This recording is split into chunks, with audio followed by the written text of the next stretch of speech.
Welcome into DC On Screen episode 408. That's not season 4, episode 8. That's 408, guys. This is our weekly DCTV news.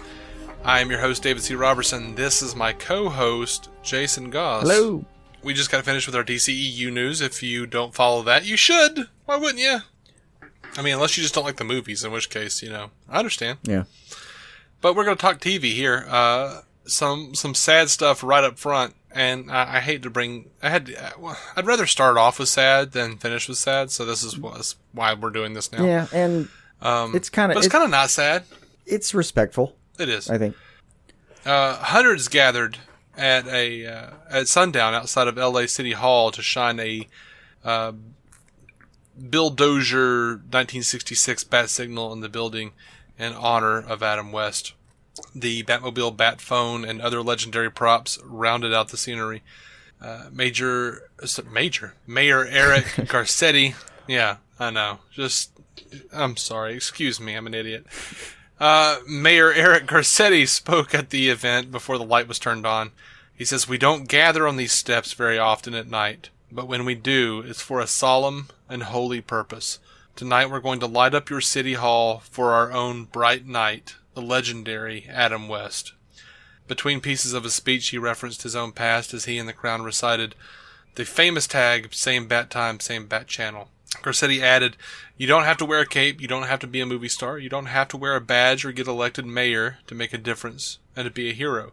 Adam West taught us that each one of us had a heart of gold, and that we could have a fun time doing it too." And he finished his portion with, "There will never be a Batman like Adam West, and there will never be another Adam West." Burt Ward was on hand and said, "My friend Adam would want every single one of you to be incredibly happy and to be joyous because he spent his entire life as a performer making people happy, making people laugh, and trying to make this world a better place." When the time came, Garcetti, Ward, and the police chief, Charlie Beck, flipped the bat signal, a prop, but still a good moment, in honor of West. Now, we did actually get confirmation on something I wondered about last week, somewhat selfishly, but out of love for the man. And we get confirmation that Adam West did get to record his lines for Batman vs. Two-Face, starring William Shatner as Two-Face. Yeah. So that's going to happen and should be out sometime later this year.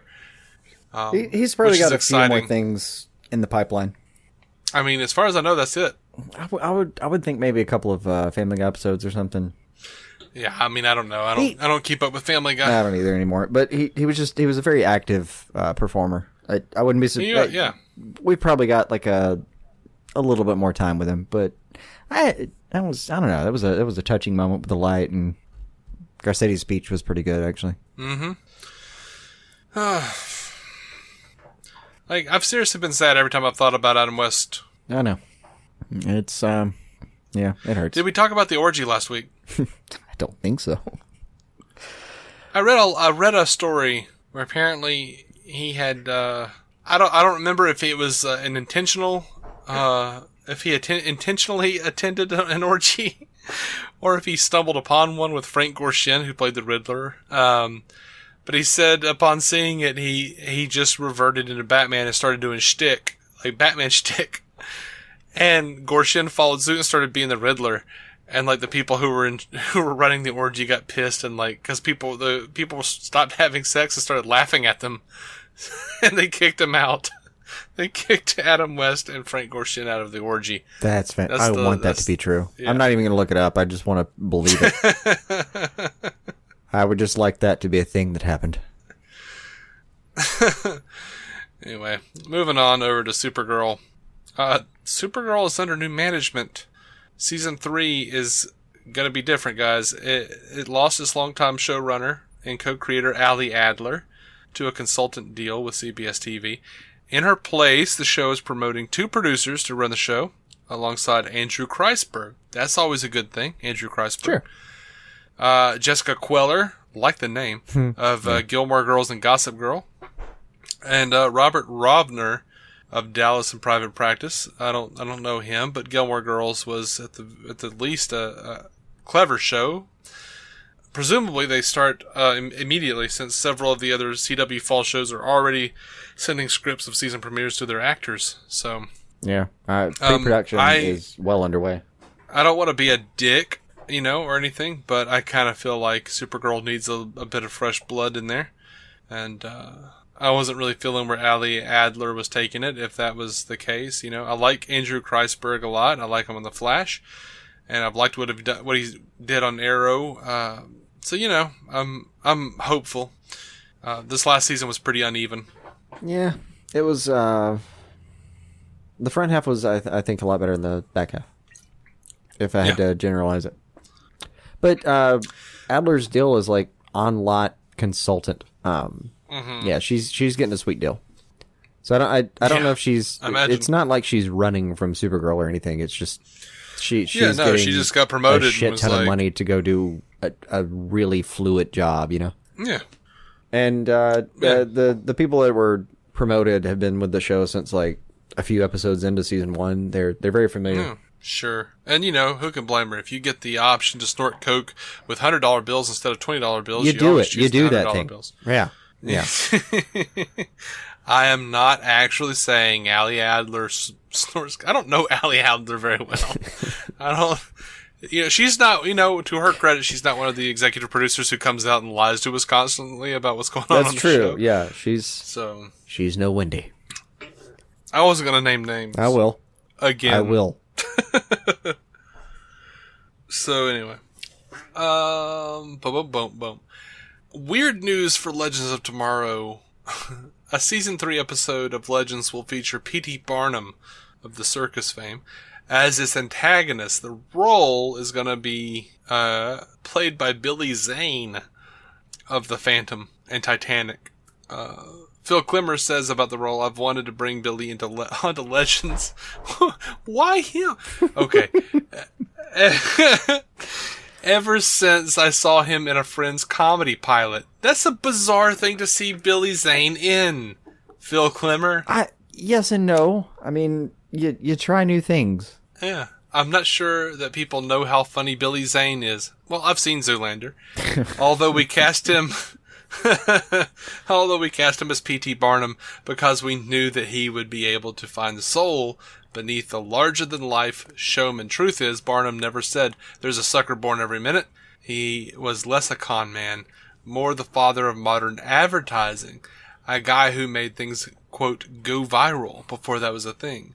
Sure, in one sense, he's the villain of our story, but in another, he's just a guy who wants to put on a good show. Anyone who works in TV can relate to that, right? Wow, dude, really? Billy... Yeah, that sounds right, though. Anyway, Billy seemed like the perfect guy to get that duality. Sure, I guess. The only thing I'm annoyed by is comical to me. That quote has bothered me for years because I thought it was a real thing for a long time, and then it got debunked, or I realized it was debunked. And well, I mean, I wanted a circus man to have said it, so that bothered me. Also, it's just not aggressive enough. There's a sucker born every fifth of a second. Yeah, sure. That is probably true. I don't know. I don't have the numbers. Just a lot of suckers out there. But I do like that they're actually going to bring in Barnum and kind of do like this modern day advertiser thing instead of the circus master. That actually might be kind of fun to play with. Sure. Maybe. The way they frame it though is like he's going to be an antagonist, but he's just trying to tell a story. It's I don't know. You're much more positive about Legends of Tomorrow than I am. Like, I hear the plot and I go, that sounds awesome. They're gonna screw it up. I do feel like in a lot of ways I'm hopefully just jury to Legends. Right. I'm not trying to judge it at all until I see it. They're gonna put Billy Zane in like a blue denim mop head and call it a beard. Yeah. I don't know.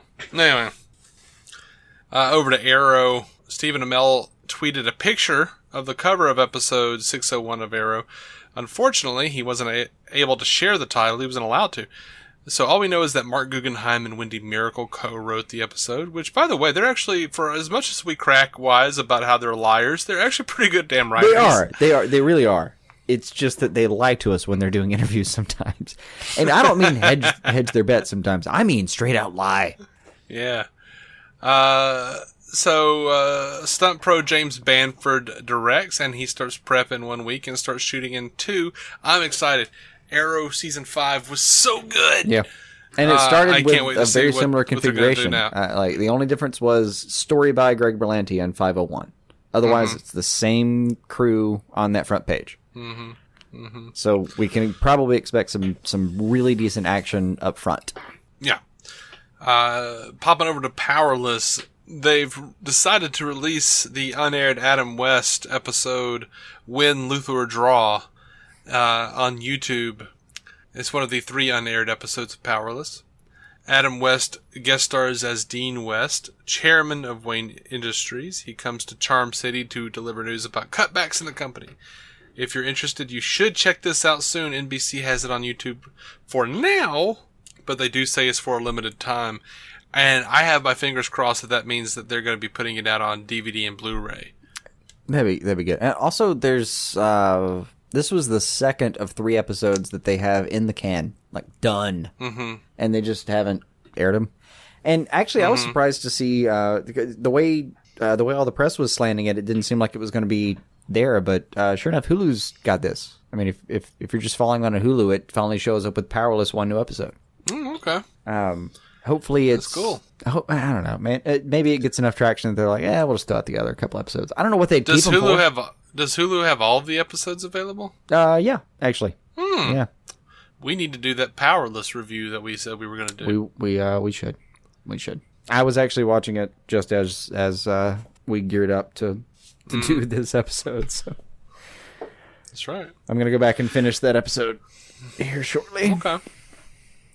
So, Black Lightning showrunner Salim Akil wants Static Shock in the show. They said in a recent interview, "I love the idea of Static Shock. Me too." And in success, hopefully we'll be able to pull other characters in that way. So I'm holding out hope because I love that character. This might be difficult though, because Dwayne McDuffie and Dennis Cohen created the character before they started work at DC. So a combination of Milestone Comics and Milestone Media have most of the rights to the character. Also, Milestone Media has been trying to develop Static Shock into a live-action property for a while now. That's it. You remember the rumors about, like, what's Will Smith's kid's name? Jaden. Yeah, I do remember that. Oh, he's got some weird new video out with him in that white Batman costume again. I don't know what's going on with that. I laughed and ignored it for the show. Yeah, it's out there, though. We're not getting into Jaden Smith. No. I was like, certainly Jason will be like, I don't want to get into Jaden Smith, and you're the one that brings it up. I don't either, but I'll mention it off the cuff and go like, yeah, that's weird, move on with my life. All right, so Batman and Harley Quinn is going to premiere at San Diego Comic-Con Friday night, July 21st. The Comic-Con attendees will be the first to see Batman and Harley Quinn. Available cast and crew will be available after the screening for a post-screening panel. I can't say that. Post-screening panel. It's hard to say. I'm pretty excited about it. I'm not big on the Harley Quinn actress, but I'm willing to give her more of a shot. And it certainly looks like it's going to be in TAS continuity, so I'm always down for seeing an addition to that. Any addendum to that universe. material is welcome. Absolutely. Speaking of which, Mask of the Phantasm, the 1080 HD remaster on Blu-ray of Batman the Animated Series, Mask of the Phantasm, which is not Batman the Animated Series. It's a movie that's set in the same universe. But it will, at some point, they don't have a release date yet, but it will be available for purchase from the Warner Archive Collection. No idea if this means Blu-ray versions of Animated Series, Justice League, etc.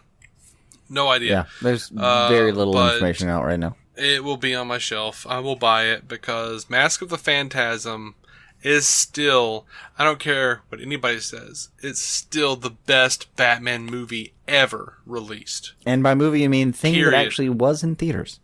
Thing that was in theaters. Feature length. And I think, the whole thing. I really do think it's the best feature length. It gets to the crux of who Batman is. It's phenomenal. And the way it ties into the rest of the BTAS really canon is unforgettable. Just unforgettable. Yeah. I am Fantastic specifically work. not saying Hal, just in case someone happens to be wandering through that canon right now, and I don't want to spoil a damn thing. Mm-hmm. Great stuff. Get all the way through Beyond, guys. We only have one bit of feedback in the DCTV It was section. a very quiet TV section this week. It was. But we're already done with news. yeah, we're about to get to like Midsummer though, where San Diego's about to come up. There's a bunch of heroes and villain stuff happening. There's gonna be plenty of stuff. Everyone's laying low for a minute. Oh, for God's sake! Like Stephen Amell is doing batting practice with the Blue Jays. That's fun. Why not? And I saw that and thought, damn it, Amell, is there anything you can't do? Relax. It probably, yeah. We have one piece of feedback that I'll mention. Brent Clark, Brentech Prime on Twitter. This is the cat that does the DCTV Squadcast. This is also the guy that goes, ew, physical media. So our listeners will know who he is. You should go check out his show. He's a good guy.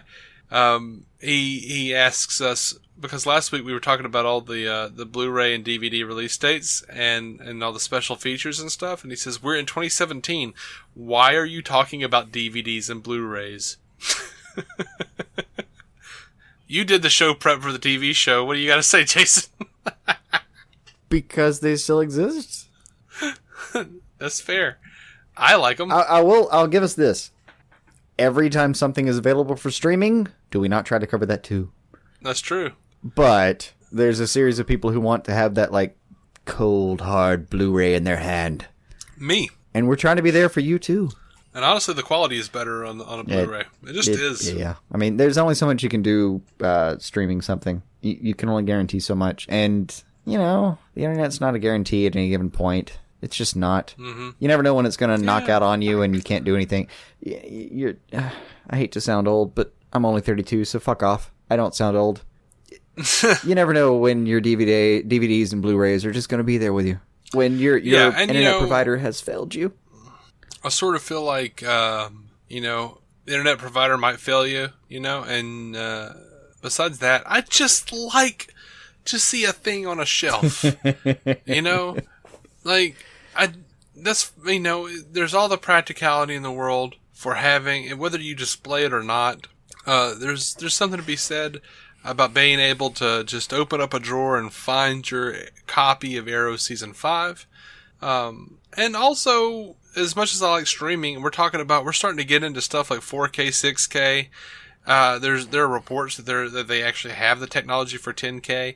I don't know if all that's true, but I will say this: internet can barely stream can barely stream just standard HD at this point. 1080 sometimes. I mean, your average internet connection pretends it might be as high as 10, 30, 50 megabytes a second. Mm-hmm. Yeah, come on, man. Do your speed tests. It's not. And also, I bought the HD Batman v Superman on Amazon Prime. Yeah, I mean, I'm and that's for streaming. And I bought it on Blu-ray. The Blu-ray looks a lot better. I have both versions as well. Those darks are dark. There's no weird digitization effect. You know how like when you stream something, there's like this weird pixelation sometimes. None of that. So yeah, kind of still digging on the Blu-rays, still digging on physical media. Probably will for a while, and I enjoy streaming as well. But that's why. That's why, Brent. I mean, I'm up for either. Like, there's the nice security of the physical media, and then there's the accessibility of the new media formats. It's a brave new world, man. I respect the notion of the streaming and all of that. That's fine. But I'm also a little like Barry from High Fidelity, Jack Black's character. Yeah. And when he's like talking about like, oh yeah, they never put that on CD. Once again, another cruel joke on the assholes that got rid of their turntables.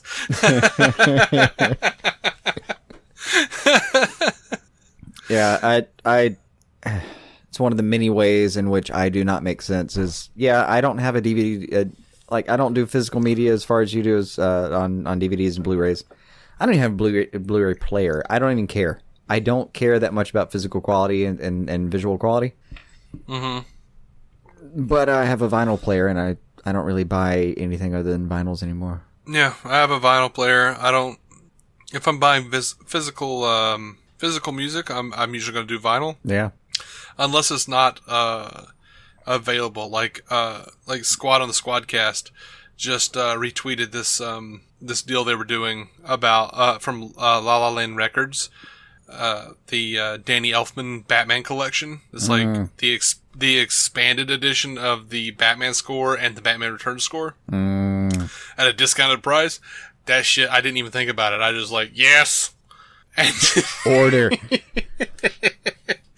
And La La Land Records is a really good company anyway. So they put out these extended release soundtracks, and I mean before the show tonight, as I was prepping, I was listening to the Hans Zimmer Batman v Superman score. So yeah, I dig soundtracks. I usually will go with vinyl these days. Discretionary income purchase in my life will be that anniversary release of Sgt. Pepper's. I've just been paying off too many medical bills and copays right now. I hear you, man. But the second that I can get that in my home, it will be there. Yep. I hear you. I suppose that's it for our vinyl moment on the DC podcast. Because that's so relevant to what we actually cover. I know. Anyway, yeah, that's all. That's all I've got. That's all I have for this episode. Yeah, it was a short news week for TV. It was. What are you gonna do? They're gonna drop a lot on us in the next few weeks over various cons. So. Yeah, you're right about that. Cons. Bunch of liars. It's usually accurate stuff. Yeah, it is. I'm just being a jerk. I don't know. Sometimes the joke is better than the truth. Oh, so often. But no, we'll be back and we'll be talking about that stuff if you can stomach us. And everything's kind of just being real chill at the moment. And I got to finish up Luke Cage, which was nice. It was a fantastic show. I think it's my favorite show of all the Netflix series. I started Iron Fist, and I don't want to get catty, but Matt Carroll of the MCU cast, who's been on this show and people have talked about, said he didn't understand the character, didn't like the character, wasn't made to feel for the character. I have watched exactly 10 minutes of Iron Fist, and I disagree already. So, yeah. We're going to have some fun. I'm going to have some fun watching that, I think. I think it's the fifth product Netflix has put out in the MCU. Mm-hmm. And I think it's probably the worst one they put out, but it's by no means a bad thing. I heard bad things about Luke Cage. I heard that it wasn't as good as Daredevil or Jessica Jones. I thought it was better than both of them, honestly. Honestly, I've got them ranked right now as like Jessica Jones, Daredevil 1, Luke Cage, Daredevil 2, Iron Fist. That's where I've got them ranked. Yeah, right now I got Luke Cage number 1. But Iron Fist is still pulling a solid 78% approval rating from me. Okay. Well, I think Luke Cage, like one of the things that started to take me out, but I just, for whatever reason, embraced it, was like, it is over the top, shark jumping, blaxploitation in some areas, like the old 70s stuff. Oh, absolutely. But that pays so much homage to the book. It does. It does. But when you have Diamondback in that, to be there. When you have Diamondback in that costume at the end of the series, I'm like, what the hell is he wearing? I know it. I know. Don't give me the comic book lecture. I understand. But what the hell, man? Dude loves his armor. What you gonna do? It's like that awful turtleneck and the green suit with the, I don't know, it looked like military piping on the sides. I'm like, why? But whatever. Well, actually, I don't know. It made sense in a way. It's pretty much like it's armor that is purchasable. Like you can get online right now and order everything he had. I don't know that that's true. Yeah, from the helmet to the helmet. You might to have to green customize jacket. the colors, but I'm pretty sure. Yeah, the mustard colored turtleneck. Man, what the hell? That's what I gotta say. But I you know what? I enjoyed it, and they had, like, I don't know, everything else fit. The music, everything. So I've got nothing. I liked it, and quite honestly, if they hadn't made the homages to the comic books that they did, I probably wouldn't have enjoyed it as much. No. It all made sense within the context of the source material they were pulling from. I mean, really. Alfred Woodard. Oh my gosh. That great mid-season turn where they get rid of, I forget his mouth. Cottonmouth? Cottonmouth, yeah. Oh my great gosh. turn. Yeah. Good stuff. Sorry for the spoilers, by the way. Yeah. Rosario Dawson is just... kills it, as always. Amazing. I don't know if that woman has ever done anything wrong in her life on screen. I don't know about her personal life, but I've never seen her on screen and thought, oh, you could have done that better. Never. She's always like a class. I do seem to recall her from Sin City and going, well, that was unfortunate. But I felt that way about most of that movie. Was unfortunate. Yeah. Exactly. Not her fault. I'm like, well, I understand what they were going for, and I enjoy it for what it is. But this isn't good. I want you to know that. It's good. It's good, and I enjoyed it. But it's not good. Yeah. That's got to do it. Oh, yeah, I meant to mention this. I mentioned our buddy Brent over at Brent Clark at the DCTV Squadcast. Brentac Prime on Twitter, when he was the one that was messing with us about DVDs and Blu-rays. He has a new show with I believe his name is Ray from Fans Without Borders. From the FliteCast, not FleetCast. Gosh, what is wrong with me? Ray from the FliteCast and Brent have a new show called Fans Without Borders, where they just talk about all sorts of different comic book stuff, a lot of Marvel, a lot of DC, and a bunch of other stuff. Whatever they're into, I guess. But I think they have one episode up right now, and it's the Wonder Woman review. I don't know. I just felt like we should probably pimp that out a little bit. Yeah. You should go check that out. Ray was just over on... he just filled in for Tim over on the Squadcast, and he did a fantastic job. Cool. He writes amazing articles and on FliteCast, so you should check that out as well. But that is all I've got. And I don't know what's happening. We might have a little bit of a crossover, a guest star, a special episode in the next week or so. We're talking to Stephen Chipperson of Weird Medicine, Dr. Steve as he's known. You were just on his show, and he's a fan of our show and would like to be on. So we are currently in talks to set that up. I'm not sure when that might be the next episode for all I know. Yeah, we'll see. He'll be on at some point. We're just trying to work it out. Yeah. But until either that or the next DCEU episode, whatever that might be, I implore you, keep some DC on your screen.